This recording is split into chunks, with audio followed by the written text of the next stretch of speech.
పూరీలు ఎలా తయారు చేసుకోవాలో చూపిస్తాను. ఇప్పుడు ముందుగా బౌల్లోకి గోధుమ పిండి తీసుకొని చిటికెడు ఉప్పు వేసుకోవాలి. 3 బౌల్లోకి తీసుకోవాలి, 3 భాగాలుగా పిండి. 3 బౌల్లో చిటికెడు ఉప్పు వేసుకోవాలి. ఇప్పుడు పూరి కొంచెం కొంచెం వాటర్ వేసుకుంటూ గోధుమ పిండిని తడుపుకోవాలి. మామూలుగా పూరి ఎలా చేసుకుంటామో అలా తడుపుకోవాలి.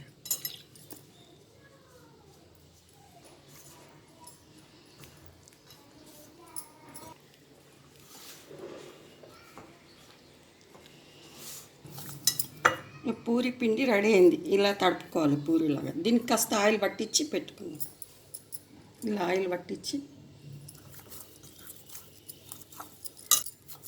ఇది పక్కన పెట్టుకుందాం. మిక్సీ జార్ తీసుకొని పాలకూర ఆకులు వేసుకుందాం. కడిగి క్లీన్ చేసి వాటర్ వేసుకొని పేస్ట్ చేసుకుందాం. పాలకూర ఆకును ఇలా పేస్ట్ చేసుకోవాలి వాటర్ వేసుకొని. ఇప్పుడు ఈ పేస్ట్ను వడకట్టుకోవాలి. ఈ పాలకూర వాటర్ని ఈ పిండిలో వేసుకొని పూరీల పిండిలా కలుపుకుందాం.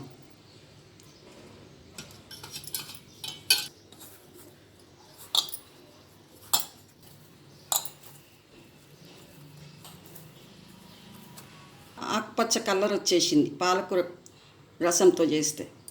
ఇప్పుడు ఈ పిండి రెడీ అయింది. దీనికి ఆయిల్ రాసి పెట్టుకుందాం.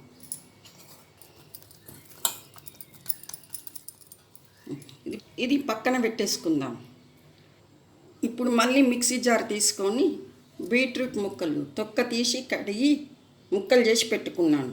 ఇది పేస్ట్ చేసుకుందాం. కొంచెం కొంచెం వాటర్ వేసుకుంటూ బీట్రూట్ని ఇలా పేస్ట్ చేసుకోవాలి. ఈ పేస్ట్ని ఉడగట్టుకుందాం.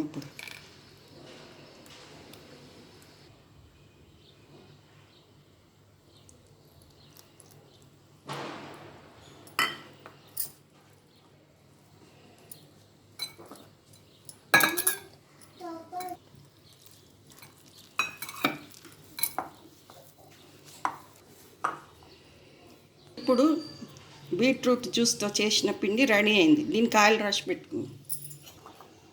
పిండిని ఇలా ఉండలాగా చేసుకోవాలి. చేసుకొని పూరీలాగా ఒత్తేసుకుందాం.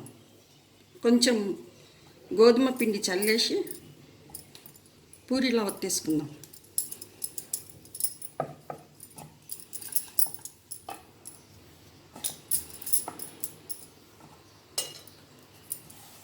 ఇప్పుడు పూరీ రెడీ అయింది. ఏదన్నా మూత లాంటిది కానీ తీసుకొని చిన్న సైజు పూరీలా కట్ చేసుకోవాలి.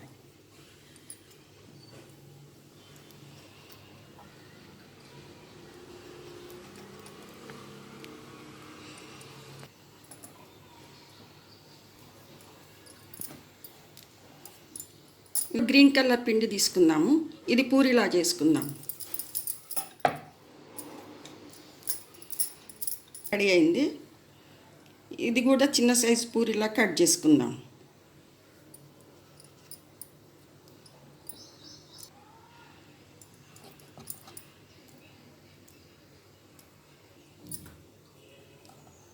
బీట్రూట్ పేస్ట్ వేసి చేసినాం కదా, ఇది కూడా పూరీలా ఒత్తుకుందాం. బీట్రూట్ పేస్ట్తో చేసిన పూరీ రెడీ అయింది. ఇది కూడా చిన్న పూరీలా కట్ చేసుకుందాం.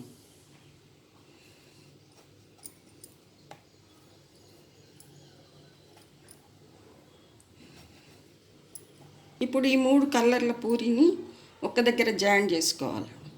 ఇలా ప్రెస్ చేసుకోవాలి.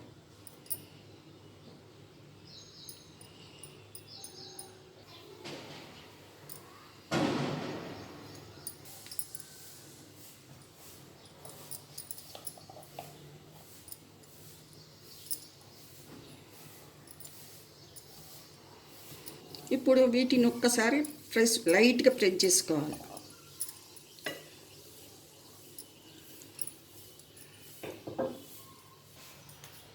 ఇప్పుడు ఆయిల్ వేడెక్కింది. ఇందులో పూరీలు వేయించుకుందాం.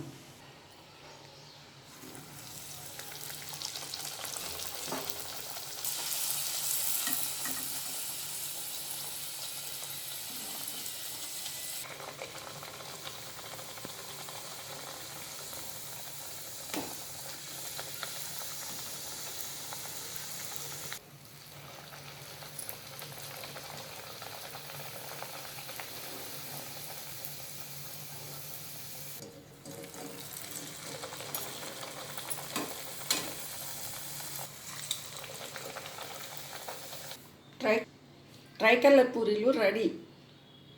ఇది ఆనియన్ కర్రీతో కానీ బేసిన్ కర్రీతో కానీ తింటే బాగుంటాయి.